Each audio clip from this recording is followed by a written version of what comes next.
Laba diena. Šios dienos tema - skaitmenizacija ir jos pėdsakas. Sąvoka naudojama ne taip jau ir dažnai viešoje erdvėje, todėl manau prieš startuojant verta padaryti skirtį tarp dviejų labai panašiai skambančių sąvokų ir terminų, kad jie nesipainiotų mums tarpusavyje. Tai pirmasis yra pavadinimu skaitmeninis pėdsakas - digital footprint. Tai šituo terminu yra apibūdinami duomenys arba duomenų rinkiniai, kuriuos tikslingai arba to net nežinodami mes paliekame apie save, kai naudojamės internetu arba kitomis skaitmeninėmis technologijomis. Tuo tarpu digital carbon footprint arba pažodžiui verčiant skaitmeninis anglies pėdsakas yra terminas skirtas apibūdinti skaitmenizacijos poveikį klimatui ir aplinkos būklei apskritai.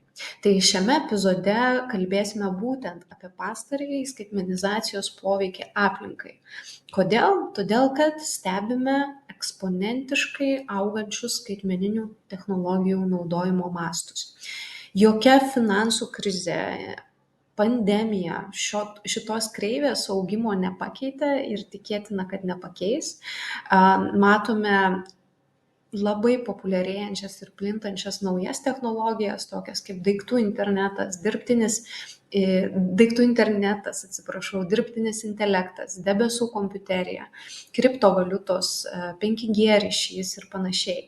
Jų randasi, atrodo, kasdien, jos tobulėja kasdien ir jos keičia mūsų gyvenimą. Ir tai savaime nėra blogai, mes taupom daug ir laiko, ir žmogiškųjų resursų, galim daugiau skirti energijos kitai veiklai, kūrybai, santykiams ir panašiai.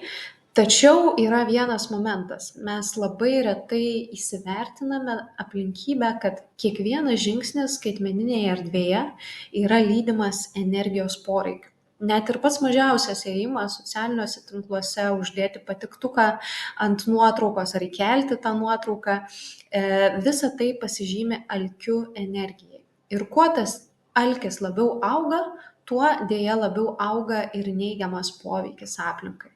Dėl to mes ir sakom, kad gilėja aplinkosauginis pėdsakas arba gilėja aplinkosauginis įspaudas mūsų veiksmų. Ir kuo daugiau tos energijos reikia, kuo auga jos poreikis, tuo daugiau mes stebime šiltnamio efektą sukeliančių dujų atmosferoje. Ir kuo daugiau jų stebime, tuo labiau gilėja klimato krizė. Ir taip yra paprasčiausiai dėl to, kad mes energijos ir konkrečiai elektros energijos didžiąją dalį pasaulyje, tai apie 64%, vis dar gauname iš iškastinio kuro. Aišku, tas įspaudas jis gilėja ir dėl to, kad skaitmenizacijos visiems procesams, apie ką kalbėsime, reikia labai daug vandens, reikia baigtinių mineralinių resursų ir bendrai visi tie procesai palieka didelį poveikį ekosistemoms. Ir visas šitas poveikis arba pėdsakas, jis yra ryškus praktiškai visuose etapuose nuo apčiuopiamos elektronikos gimimo akimirkos iki, sakykime, neapčiuopiamų duomenų kūrimo ir tinklų, kuriais tie duomenys sklinda palaikymu. Tai, kad būtų aiškiau, kviečiu apžvelgti visą tai paeiliui. Pradėkim nuo to, kad, kaip jau minėjau, skaitmeniniam gyvenimui gyventi reikia įrenginių, nuo kompiuterių iki šviesolaidžių ir panašiai. O visi šitie daiktai, jie negimsta iš niekur. Pavyzdžiui, tam, kad pagamintume vieną išmanųjį telefoną, reikia išgauti daugiau negu 75 kg įvairiausių skirtingų žaliavų. Ir ta situacija, kad išgaunant bet kokią medžiagą yra paliekamas pėdsakas, yra apibūdinama ekologinės kuprinės metafora. Tai štai išmaniojo telefono kuprinės turinys arba žaliavos, kurios reikalingos, yra ir auksas, ir kobaltas, ir litis, nikelis ir kiti baigtiniai, pabrėžiu, resursai, kurie yra paprastai išgaunami intensyvios kasybos būdu. O kasybos procesai reikalauja didelio kiekio energijos.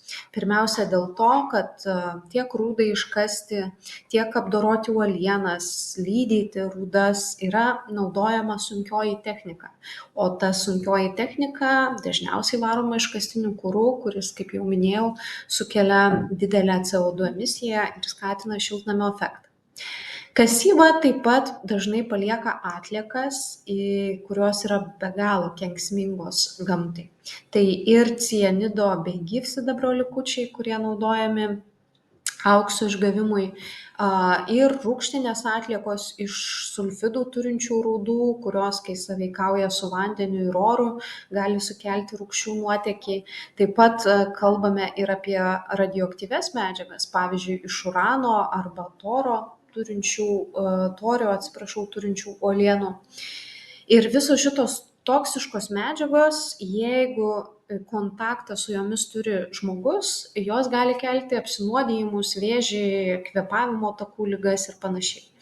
Skaičiuojama, kad nuo 10 iki 15 milijonų žmonių visame pasaulyje patiria tą neigiamą poveikį ir jį patiria dėl to, kad dirba nedidelėse standartų nesilaikančiose, saugumo turiu omenyje standartų nesilaikančiose mėgėjiškose kasyklose ir stengiasi išgauti visas tas medžiagas pigiau, bet gaunasi atvirkščiai su didesnė žala sveikatai.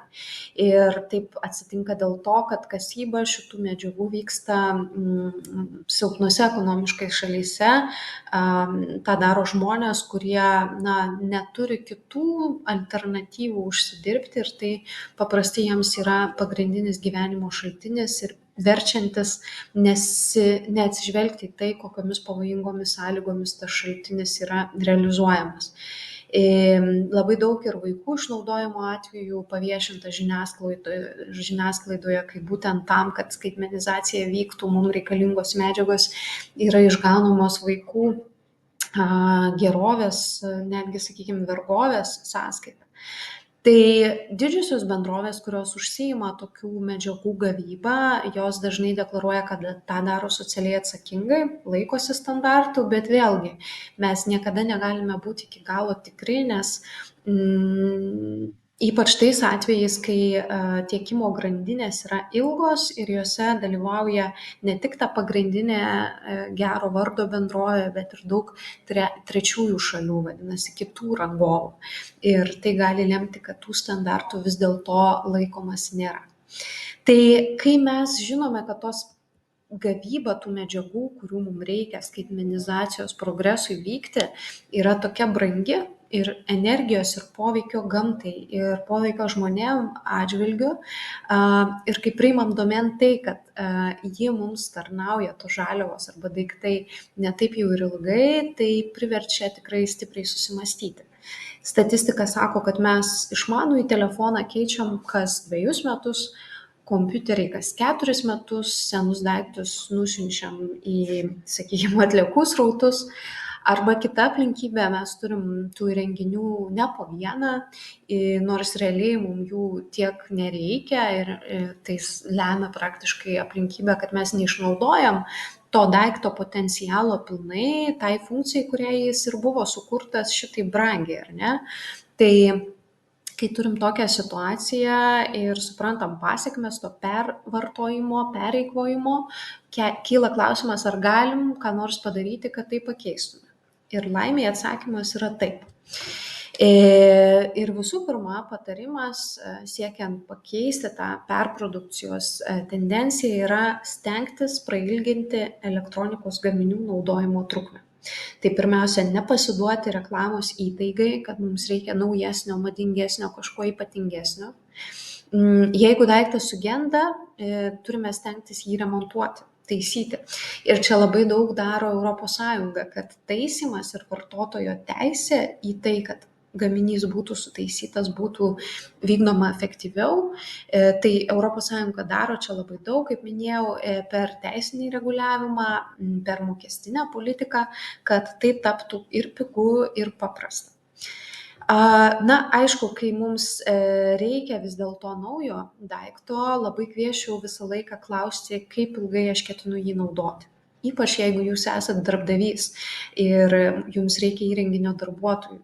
Pagalvoti, kaip ilgai jis juo naudosis ir kur aš paskui dėsiu tą įrenginį. Tai dabar yra suteikiama daug alternatyvių verslo modelių, kai tu gali išsinuomoti įrenginį, tą patį kompiuterį ar telefoną mėnesiui, keliems, pusiai metų ir grąžinti vėl. Tai vėl tam pardavėjui, tai jis galės išnuomoti kitam klientui. Arba kita alternatyva įsigyti atnaujintą įrenginį, refurbished anglų kalba. Tai jau panaudota, bet išvalyta ir pritaikyta sekančiam klientui. Tai paprastai tai yra ir pigesnė alternatyva, ir padedanti be abejo išvengti atliekų. Na, o kai daiktas iš tiesų yra nebereikalingas, labai svarbu jo nelaikyti stalčiui, nelaikyti kur nors sandėliuke, o kuo greičiau grąžinti į medžiagų apyvartos ciklą. Tai yra elektronikos perdirbėjams, kad jie galėtų atgauti vertingas žaliavas iš to telefono ar kompiuterio ir panaudoti jas dar kartą naujiems įrenginiams kurti, vietoj to, kad taip brangiai išgautų tas naujas žaliavas. Na, o kai mums reikia jau visą tai įsivertinus vis dėlto naujo įrenginio, be abejo, reikia rinktis tuos, kurie energiją naudoja efektyviai ir yra paženklinti specialiais ženklais, sertifikatais ir panašiai. Tai kai jau turim įrenginį, labai svarbu suprasti, kaip jo naudotis išmintingai. Ir čia labai svarbu kalbėti apie duomenų kūrimo etiką ir įpročius, o taip pat apie interneto infrastruktūrą. Kas tai ir kodėl apie tai svarbu kalbėti? Todėl, kad kiekvieną kartą, kai, sakykime, norime įsijungti serialą per Netflix, tam, kad jis atsirastų mūsų ekrane, veikia daugybė duomenų centrų, kuriuose tas serialas yra, ir daugybė tinklų, per kuriuos tie duomenų centrai turi atsiųsti mums šitą turinį į mūsų ekraną. Vadinasi, duomenys, bet koks turinys gali egzistuoti tik todėl, kad yra infrastruktūra, kuri tą turinį perduoda, saugoja ir apdoroja. Ir kai kalbam apie turinį arba duomenis, mes kalbam praktiškai apie viską, kas susiję su informacijos generavimu ir perdavimu skaitmeniniu formatu. Tai turim galvoje ir fotografavimą telefonu, nuotraukų darymą, ir elektroninio laiško rašymą, ir socialinių tinklų įrašą, ir jau sukurto turinio vaizdo įrašų peržiūrą, debesijos paslaugų naudojimą ir panašiai. O kai kalbam apie interneto infrastruktūrą, tai kalbam praktiškai apie fizinę, apčiuopiamą techninę sistemą, kuri leidžia tą turinį perduoti ir naudoti. Tai tą įkūnija kabeliai, maršrutizatoriai, palydovai, belaidžio ryšio bokštai ir duomenų centrai. Tai apie tuos duomenų centrus reikėtų pakalbėti plačiau, nes pasaulyje jų dabar yra keli milijonai, daugiausia Jungtinėse Amerikos valstijose, bet taip pat ir Europoje, Kinijoje ir kituose kraštuose. Ir ten esančių duomenų saugojimui ir perdavimui skaičiuojama, kad sunaudojama 1% pasaulinio elektros energijos poreikio. Tai kitaip tariant, duomenų centrai sunaudoja daugiau elektros negu kai kurios atskiros pasaulio šalys. Ir tos elektros reikia tam, kad galėtų veikti šitų centrų įranga be abejo, bet taip pat ir tam, kad būtų užtikrintas vėsinimas. Kodėl? Todėl, kad serveriai ir kita duomenų centrų įranga veikia nepertraukiamai. 24 valandas, 7 dienas per savaitę ir veikdama ji generuoja didelį šilumos kiekį. Ir jeigu šita šiluma nėra tinkamai pašalinama, kyla temperatūra, o kuo labiau kyla patalpoje temperatūra, tuo didesnė rizika, kad įranga perkais arba sumažės jos efektyvumas, atsiras gedimai, gal net visos sistemos sutrikimai. Tai kad to nebūtų, vėsinimui yra naudojami ventiliatoriai, kurie vėsina, šaldo orą ar ne, arba vanduo. Ir aišku, dabar yra ieškoma ir įvairių kitų sprendimų, duomenų centrai statomi vietovėse su šaltu klimatu, kad būtų galima paimti orą iš išorės ir taip natūraliai atvėsinti. patalpos, sakykime taip, temperatūrą, bet kuriuo atveju tai yra didžiuliai resursai ir kai mes žinome, kad apkrova šitų duomenų auga, nes auga duomenų, kuriuos mes patys sugeneruojame arba norime vartoti apimtis, vėlgi kyla labai daug klausimų. Ir tas augimas yra milžiniškas, netgi yra spėliojama, lažinamasi, kada mes pasieksim naują duomenų vienetų matavimo kiekio kategoriją, vadinamą jotabaitą. Jeigu, sakykime, mažiausias atminties vienetas yra baitas, tai jotabaitas yra septiljonas baitų. Tai vienetas su 24 nuliais. Tai kad būtų lengviau įsivaizduoti, tas jotabaitas prilygsta tam pačiam kiekiui, kurį sukurtume, jeigu kiekvienam planetos gyventojui išdalintume po 500 telefonų ir lieptume naudotis taip intensyviai, kaip naudojamės dabar su savo pagrindiniu telefonu. Tai atrodo daug, atrodo neįmanoma, bet matant, kad, kaip minėjau, tokios technologijos kaip dirbtinis intelektas, kriptovaliutų kasyba tiesiog plečiasi milžiniškais mastais, akivaizdu, kad mes tą jotabaitą pasieksime po 10-mečio ar šiek tiek ilgiau. Tai kai suprantam, apie kokius didelius kiekius mes kalbam ir kiek daug resursų tų duomenų aptarnavimas reikalauja, kyla klausimas, ar kaip eiliniai vartotojai galim kažkaip prisidėti prie tos situacijos suvaldymo. Ir laimiai atsakymas yra taip. Ir šitą veiksmą geriausia pradėti nuo vadinamosios skaitmeninės higienos ir nuo tų sričių, su kuriomis susiduriam kiekvienas kasdien. Pavyzdžiui, elektroninio pašto. Tai visą laiką verta savęs paklausti, ar tą laišką, kurį rašau, iš tikrųjų verta išsiųsti. Ar verta rašyti ačiū, ar verta rašyti gavau ir daugiau nieko. Tai visa tai yra papildomi duomenys, papildomai kiekiai ir jeigu ta informacija nieko papildomo per daug neduoda, tai galbūt verta jos siuntimo atsisakyti.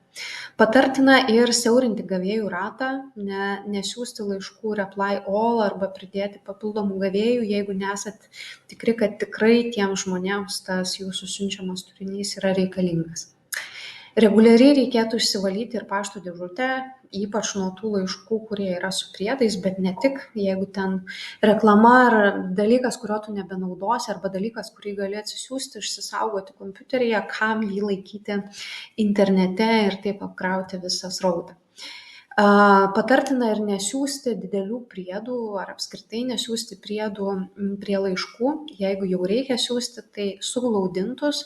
Arba dar sprendimas galėtų būti siųsti nuorodas per debesijos paslaugas, WeTransfer ar kitas platformas, kad tas vartotojas, kuriam tikrai reikia to priedo, pats parsisiųstų, išsisaugotų jį savo kompiuteryje, bet nelaikytų pašto dėžutėje. Būna atvejų, kai mes susirašinėjam su kolegomis, kurie yra tam pačiam ar kitam kambarį. Ir vėlgi verta įsivertinti, ar tikrai tą reikia daryti. Nes, pavyzdžiui, SMS žinutė yra kiek čia keliasdešimt kartų mažiau tarši negu elektroninis laiškas. Tai irgi tokio turėti racionalumo, ar verta rašyti. Na ir be abejo peržiūrėti, ar visos prenumeratos, visi laiškai, kuriuos gauname, iš tikrųjų mums yra reikalingi, ar juos atsidarom ir jeigu ne, tų perteklinių prenumeratų, naujienlaiškių atsisakyti. Kitas sritis - vaizdo konferencijos, vaizdo skambučiai. Visą laiką įsivertinti vėlgi reikėtų, ar tikrai mums reikia tos telekonferencijos, ar neužtenka pokalbio telefonu. Taip pat patarimas būtų išjungti, jeigu jau vis dėlto vyksta konferencija, išjungti kamerą, jeigu jos nereikia. Jeigu vaizdo transliuoti nebūtina kitiems jūs matyti, tai kameros reikėtų nenaudoti, nes vaizdo transliacija ir apima tą didžiausią energijos kiekį, kuris sunaudojamas vaizdo skambučiui transliuoti. Jeigu įrašinėjame susitikimą, irgi verta klausti savęs, ar būtina įrašinėti su vaizdu. Kas svarbiau tame susitikime, ar veidai, kurie buvo matomi, ar garsas, ar pokalbis, kuris buvo išsakytas per tą susitikimą. Taip pat patartina ir optimizuoti susitikimo trukmę, tai yra nusistatyti darbotvarkę ir laikytis tos darbotvarkės, kad mes tą interneto ryšį iš tikrųjų racionaliai panaudotume ir negaišintume nei savęs, nei sukurtume daugiau duomenų. Na ir taip pat patarimas naudoti laidinį interneto ryšį, nes jis yra mažiau imlus energijai negu mobilus interneto ryšys ar Wi-Fi. Kita sritis - paieška, naudojimasis naršyklėmis. Tai yra naršyklių, kurios EcoAsia, pavyzdžiui, kuri leidžia kompensuoti sukeltą taršą, ar ne? Galima rinktis jas.